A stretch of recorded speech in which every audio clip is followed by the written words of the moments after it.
आपकी बार किसकी सरकार? जनता की सरकार। क्योंकि अगर आप देखोगे तो यहाँ पे आईटी कंपनीज बिल्कुल भी नहीं है। एम्स देवघर चला गया, आईटी पार्क देवघर चला गया, एयरपोर्ट देवघर चला गया। तो केंद्र सांसद के तौर पे पीएन सिंह थोड़े विफल रहे, निशिकांत दुबे बेहतर रहे, छीन के ले गए। पार्टी में कैंडिडेट बदला, वो विफल रहे ना। निशिकांत दुबे भी भाजपा से थे, वो छीन के ले गए ना देवघर। तो पार्टी एक ही थी, एक पार्टी के दो बच्चे थे, एक क्लास में 60 बच्चे पढ़ते हैं, सब टॉप थोड़ी करते हैं। विपक्ष नेस्ता नाबूद है, कोई और बेटर ओपिनियन है नहीं। विपक्ष ही नहीं है, चेहरा छोड़िए। और 36 सीट के साथ विपक्ष नहीं हो सकता है। नए ट्रेन्स वंदे भारत जैसे कि उन्होंने गरीबों के लिए काफी कुछ किया है। आप लोग युवा हैं, तो अगर आप लोग से जाने, जैसे अभी हम पब्लिक ओपिनियन पोल कर रहे हैं कि वो अगले प्रधानमंत्री के रूप में किसको देखते हैं, तो आज के समय में युवा किसको देख रहे हैं प्रधानमंत्री के रूप में? फिलहाल तो नरेंद्र मोदी ही दिख रहे हैं। नरेंद्र मोदी को देख रहे हैं। जी, नरेंद्र मोदी जी को। क्या कारण है? विपक्ष नेस्ता नाबूद है, कोई और बेटर ओपिनियन है नहीं, है ना। ऑप्शन बेटर कुछ है नहीं। अगर तो हम वही ऑप्शन की बात करें तो ऑप्शन नहीं दिख रहा है। हाँ, सिर्फ यही कारण है नरेंद्र मोदी जी को? वैक्यूम है, विपक्ष नहीं है। विपक्ष ही नहीं है, चेहरा छोड़िए, है ना। और 36 सीट के साथ विपक्ष नहीं हो सकता है ना। अगर आप लोगों से बात करें तो आप लोग क्या कर रहे हैं अभी? हम लोग तो सॉफ्टवेयर इंजीनियर हैं। Software engineer. अगर हम 5-10 सालों की बात करें तो अगर हम देखें तो क्या विकास आप देख पा रहे हैं 10 सालों में? आपको लगता है कि हाँ नरेंद्र मोदी जी ने विकास किया है, या फिर नहीं, आप विगत बीते 5-10 सालों की बात कर रहे हैं कि आने वाले 10 साल? नहीं, ये बीते हुए 10 साल बीते 10 साल, मोदी जी के 10 साल। हाँ, दिख तो रहा है। विकास दिख रहा है। क्या विकास दिख रहा है? बता दे भाई। जी, विकास में काफी कुछ दिख रहा है। उन्होंने नए ट्रेन्स वंदे भारत जैसे कि उन्होंने गरीबों के लिए काफी कुछ किया है। अपने धनबाद लोकसभा क्षेत्र में देखें तो क्या लगता है, आप जैसे यंगस्टर्स, हमारे युवा क्या चाहते हैं कि आज यहाँ जैसे कॉलेजेस की बात करें, एम्स देवघर चला गया, आईटी पार्क देवघर चला गया, एयरपोर्ट देवघर चला गया। तो केंद्र सांसद के तौर पे पीएन सिंह थोड़े विफल रहे, खाली 4 लेन बना।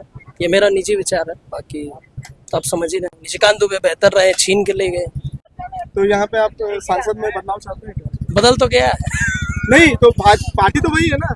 पार्टी में कैंडिडेट बदला, वो विफल रहे ना। निशिकांत दुबे भी भाजपा से थे, वो छीन के ले गए ना देवघर। एज ए पार्टी सही है, लेकिन वो कैंडिडेट गलत है। आपको नहीं लगता एम्स और हवाई अड्डा और आईटी पार्क को लेके जो हुआ उसमें पीएन सिंह की कमी थी और निशिकांत दुबे उसको खींच के ले गए? आपको नहीं लगता?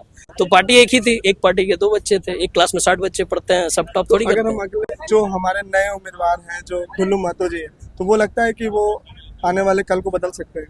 देखिए, अब हर बात पे तो कूद के पाँव पालने में नहीं दिख जाएंगे, है ना। वो बागमारा से थे, 4 बार के विधायक हैं। देखिए क्या करते हैं, कुछ करे इधर के लिए तो बेहतरीन होगा। लेकिन निशिकांत दुबे बहुत अच्छा किए। फिर से एक बात पूछना चाहूंगा कि आज क्षेत्रीय मुद्दों में अगर आप देखते हैं तो युवा क्या चाहती है, क्या क्या चीजें बदलनी चाहिए हमारे धनबाद बोकारो क्षेत्र में? 3 चीज तो आपको बता दी है। पहले एयरपोर्ट बने, ताकि हम लोग वर्क फ्रॉम होम करते हैं। हम लोग का लोकेशन बैंगलोर है, डायरेक्ट फ्लाइट नहीं है ना, कनेक्टिविटी नहीं है, वो issues same. AIIMS medical college कब से पेंडिंग है, एयरपोर्ट, एम्स और एक और भी कुछ आईटी पार्क हो जाए, कुछ हो जाए, वो सब हो जाए। तो अगर जैसे कि कॉलेजेस की बात करें, जैसे आप आईटी में काम करते हैं, तो उसमें क्या चाहते हैं कि अगर यहाँ पे भी वो हो जाता तो कितना बड़ा प्लस पॉइंट हो जाता है यहाँ के यंगस्टर्स के लिए? जी, काफी ज्यादा प्लस पॉइंट हो जाता है। क्योंकि अगर आप देखोगे तो यहाँ पे आईटी कंपनीज बिल्कुल भी नहीं है। अगर आप यहाँ पे आसपास की बात करो तो यहाँ पे आप देखोगे तो मेनली 2 कंपनीज, एक बीएसएल, एक वेदांता है, जो कि आईटी में जो काम कर रहे हैं उनको हायर नहीं करती है। और कंपनी तो यहाँ पे थोड़ी सी आईटी कंपनीज अगर आ जाती तो यहाँ के लोगों को जॉब्स मिलने ज़्यादा मिलते। यहाँ के लोगों को दूर घर से बाहर नहीं जाना पड़ता, दूसरे सिटी में नहीं जाना पड़ता। तो ये काफ़ी सारी चीज़ें हैं जो कि यहाँ पे सिस्टम में बदलाव आना चाहिए या नहीं? बदलाव मतलब आप कैसी क्रांति की आशा कर रहे हैं, क्या आशा कर रहे हैं? बदलाव से आपका क्या आप समझ मतलब? रहे हैं? नहीं, हम समझ नहीं पा रहे, विस्तृत बताइए। क्या हमारा जो एजुकेशन सिस्टम है जिस तरीके से आज चल रहा है, उसमें कोई चेंजेस चाहिए या वो जैसा चल रहा है वो सही है? चेंजेस तो चाहिए, पुरातन काल से वही परंपरा चली आ रही है, तो सुधार तो चाहिए। अगर चेंज की बात करें तो कैसा एक्सपेक्टेशन है, क्या चेंज चाहिए? जैसे मैं अपना ओपिनियन बता रहा हूँ, जैसे कि मैं चाहता हूँ कि एजुकेशन सिस्टम ऐसा होना चाहिए था कि जहाँ हम अपने मन मुताबिक जो हम जिस चीज़ में बेटर है हम उस पे काम शुरुआत से ही कर पाते हैं। चाहे वो खेल हो, म्यूजिक हो, मेरा अच्छा। पढ़ाई हो। कॉम्बिनेशंस की बात कर जी, रहे हैं कि बिल्कुल। आप अमेलगमेशन बढ़िया करते हैं, हाँ ये हो पाता तो बढ़िया हो। और आपका कैसा ओपिनियन है, हाँ क्या यही कि थोड़ा सा फ्रीडम मिलना चाहिए, एक दो सब्जेक्ट है ना। अगर कोई कला में बेहतर है, कोई शिक्षा में है, कोई स्पोर्ट्स में है, कोई खेल में है ना, कोई एथलेटिक्स में है, तो आपकी बार जी आपकी बार किसकी सरकार? जनता की सरकार। चल